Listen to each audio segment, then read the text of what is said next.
Egg rice ಮಾಡೋಕ್ಕೆ ಬೇಕಾಗುವ ಸಾಮಗ್ರಿಗಳು ಯಾವುದೆಂದು ನೋಡೋಣ ಬನ್ನಿ. ಒಂದು 4 ಎಗ್, ಕೊತ್ತಂಬರಿ ಹುಡಿ 1 ಸ್ಪೂನಷ್ಟು, ಜೀರಿಗೆ ಹುಡಿ, ಕಾಳು ಮೆಣಸಿನ ಹುಡಿ 1 ಸ್ಪೂನಷ್ಟು, ಅರಶಿಣದ ಹುಡಿ ಮತ್ತು ಜಿಂಜರ್ ಗಾರ್ಲಿಕ್ ಪೇಸ್ಟ್, ಬೆಳ್ಳುಳ್ಳಿ ಶುಂಠಿ ಪೇಸ್ಟ್. ನಾನೊಂದು 2ರಷ್ಟು ಮಧ್ಯಮ ಗಾತ್ರದ ನೀರುಳ್ಳಿಯನ್ನು ತಗೊಂಡಿದ್ದೇನೆ, ಗರಂ ಮಸಾಲ ಮತ್ತು ನಿಮ್ಮ ಹತ್ರ ಇದ್ದರೆ ಕ್ಯೂಬ್ಸ್, ಮ್ಯಾಗಿ ಕ್ಯೂಬ್ಸ್ ಹಾಕ್ಬೋದು. ಇದು ನಾನು ಚಿಕನ್ದು ಮ್ಯಾಗಿ ಕ್ಯೂಬ್ಸ್ ಹಾಕ್ತಾಯಿದ್ದೇನೆ, ಬೇಕಾದರೆ ಹಾಕ್ಬೋದು, ಇಲ್ಲಾಂದರೆ ನಿಮ್ಮ ಹತ್ರ ಇಲ್ಲಾಂದರೆ ಅದನ್ನು ಸ್ಕಿಪ್ ಮಾಡಿ, ಪರವಾಗಿಲ್ಲ. ರುಚಿಗೆ ತಕ್ಕಷ್ಟು ಉಪ್ಪು ಮತ್ತು ಮೆಣಸಿನಕಾಯಿ ಹುಡಿ ಮತ್ತು ಟೊಮ್ಯಾಟೊ. ನಾನೊಂದು 4ರಷ್ಟು ಟೊಮ್ಯಾಟೊ ತಗೊಂಡಿದ್ದೀನಿ, ಒಂದು 3ರಷ್ಟು ಮೆಣಸಿನ್ಕಾಯಿ ತಗೊಂಡಿದ್ದೀನಿ, ಅದನ್ನು ಸಣ್ಣದಾಗಿ ಹೆಚ್ಕೊಳ್ಬೇಕು. ಮತ್ತು ಸ್ವಲ್ಪ ಕೊತ್ತಂಬರಿ ಸೊಪ್ಪು ಮತ್ತು ಮಿಂಟ್ ಇಷ್ಟನ್ನು ತೆಗೆದುಕೊಳ್ಬೇಕು.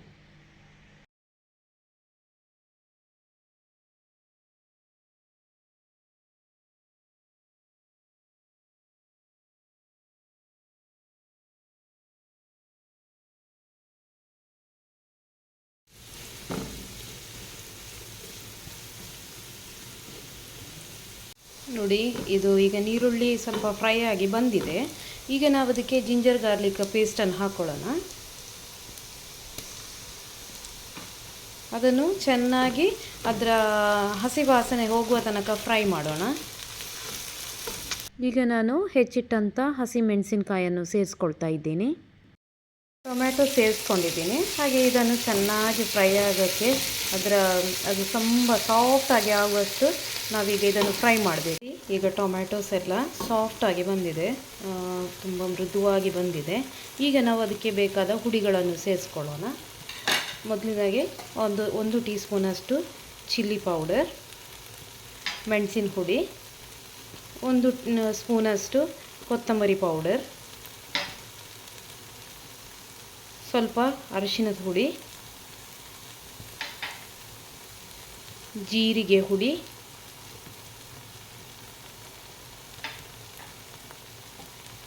ಕಾಳು ಮೆಣಸಿನ ಹುಡಿ, ಸ್ವಲ್ಪ ಗರಂ ಮಸಾಲ ಹುಡಿ. ಈಗ ಇದನ್ನು ಚೆನ್ನಾಗಿ ಮಿಕ್ಸ್ ಮಾಡ್ಕೊಳ್ಳೋಣ. ಇದ್ರೆ ಈ ಥರ ಮ್ಯಾಗಿ ಕ್ಯೂಬ್ಸನ್ನು ಕೂಡ ನೀವು ಸೇರಿಸ್ಕೊಳ್ಬೋದು, ಇದು ಆಪ್ಷನಲ್, ಹಾಕಬೇಕಂತಲೇ ಏನಿಲ್ಲ. ಸೊ ಹಾಕಿದರೆ ಸ್ವಲ್ಪ ಟೇಸ್ಟ್ ಚೆನ್ನಾಗಿ ಬರುತ್ತೆ.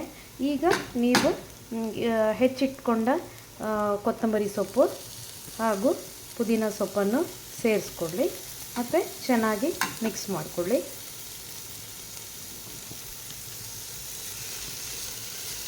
ಇದರಿಂದ ಇದು ಕೊತ್ತಂಬರಿ ಸೊಪ್ಪು ಮತ್ತು ಪುದೀನ ಸೊಪ್ಪು ಹಾಕೋದ್ರಿಂದ ತುಂಬ ಟೇಸ್ಟ್ ಕೂಡ ಬರುತ್ತೆ, ಮಾತ್ರ ಅಲ್ಲದೆ ತುಂಬ ಘಮ ಬರುತ್ತೆ ರೆಸಿಪಿಗೆ. ನಿಮಗೆ ಮಸಾಲೆ ಸ್ವಲ್ಪ ಡ್ರೈ ಅಂತ ಅನಿಸಿದರೆ ಸ್ವಲ್ಪ 1 ಸ್ಪೂನಷ್ಟು ನೀರನ್ನು ಹಾಕೋಣ. ಹಾಕಿ ಚೆನ್ನಾಗಿ ಮಿಕ್ಸ್ ಮಾಡಿಕೊಂಡು ಮಸಾಲವನ್ನು ಹದ ಮಾಡ್ಕೊಳ್ಳೋಣ. ನೋಡಿ, ಈಗ ನಾನು ಮೊಟ್ಟೆಯನ್ನು ಹಾಕ್ತಾಯಿದ್ದೀನಿ. ಇದಕ್ಕೆ ನಾನು 4 ಮೊಟ್ಟೆ ಹಾಕ್ತಾಯಿದ್ದೀನಿ. ಇದಕ್ಕೆ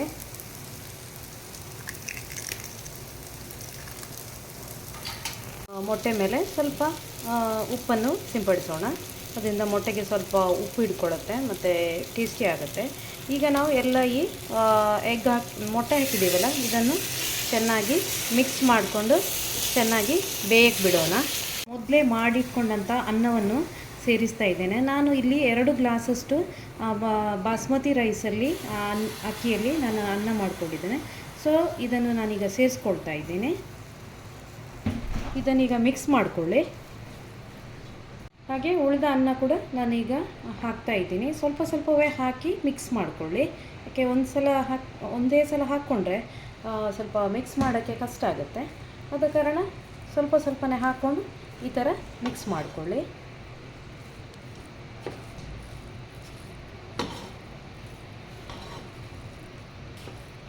ಅನ್ನ ತುಂಬ ಬೆಂದಿರಬಾರ್ದು, ಸ್ವಲ್ಪ ಹದವಾಗಿ ಒಂದು 85% ಅಷ್ಟು ಬೆಂದರೆ ಸಾಕು. ಇಲ್ಲಾಂದರೆ ಅದು ಅನ್ನ ಸ್ವಲ್ಪ ಗರಿಯಾಗಿರಬೇಕು, ಉದುರಾಗಿರಬೇಕು, ಇಲ್ಲಾಂದರೆ ಅಷ್ಟು ಚೆನ್ನಾಗಿ ಬರಲ್ಲ. ನೋಡಿ, ನಾನೀಗ ಒಂದು ಪ್ಯಾನ್ ತೆಗೆದುಕೊಂಡು ಅದಕ್ಕೆ ಸ್ವಲ್ಪ ಎಣ್ಣೆ ಹಾಕಿ ಅದಕ್ಕೆ ಒಂದು 2 ಮೊಟ್ಟೆಯನ್ನು ನಾನು ಹಾಕ್ತಾ ಇದ್ದೀನಿ. ಅದನ್ನು ಮೊಟ್ಟೆ ಚೆನ್ನಾಗಿ ಫ್ರೈ ಮಾಡಿ ಮತ್ತು ನಾವು ಅನ್ನಕ್ಕೆ ಸೇರಿಸ್ಕೊಳ್ಳೋಣ.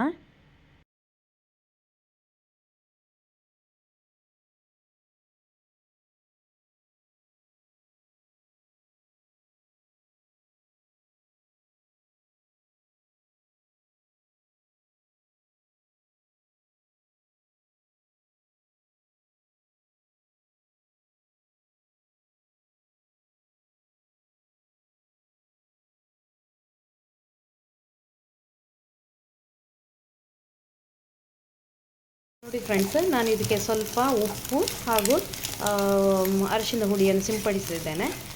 ನೋಡಿ, ಈಗ ಇದು ಮೊಟ್ಟೆ ರೆಡಿಯಾಗಿದೆ. ಇನ್ನು ಇದನ್ನು ನಾವು ಅನ್ನಕ್ಕೆ ಸೇರಿಸ್ಕೊಳ್ಳೋಣ. ಆಗ ನಮಗೆ ಎಗ್ ರೈಸ್ ತಿನ್ನುವಾಗ ಇದು ಕೂಡ ಸ್ವಲ್ಪ ಮೊಟ್ಟೆ ಬಾಯಿಗೆ ಸಿಗುತ್ತೆ. ನಾನು ಇದಕ್ಕೆ ಮೊಟ್ಟೆಯನ್ನು ಫ್ರೈ ಮಾಡಿದ ಮೊಟ್ಟೆಯನ್ನು ಹಾಕಿದ್ದೇನೆ. ಇನ್ನು ಇದನ್ನು ಚೆನ್ನಾಗಿ ಮಿಕ್ಸ್ ಮಾಡಿಕೊಳ್ಳೋಣ.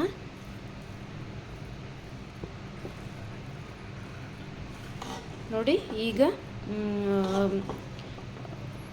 ರುಚಿಯಾದ ಎಗ್ ರೈಸ್ ಸವಿಯಲು ಸಿದ್ಧವಾಗಿದೆ. ನೀವು ಕೂಡ ಮನೆಯಲ್ಲಿ ಮಾಡಿ ಕಮೆಂಟ್ ಮೂಲಕ ತಿಳಿಸಿ.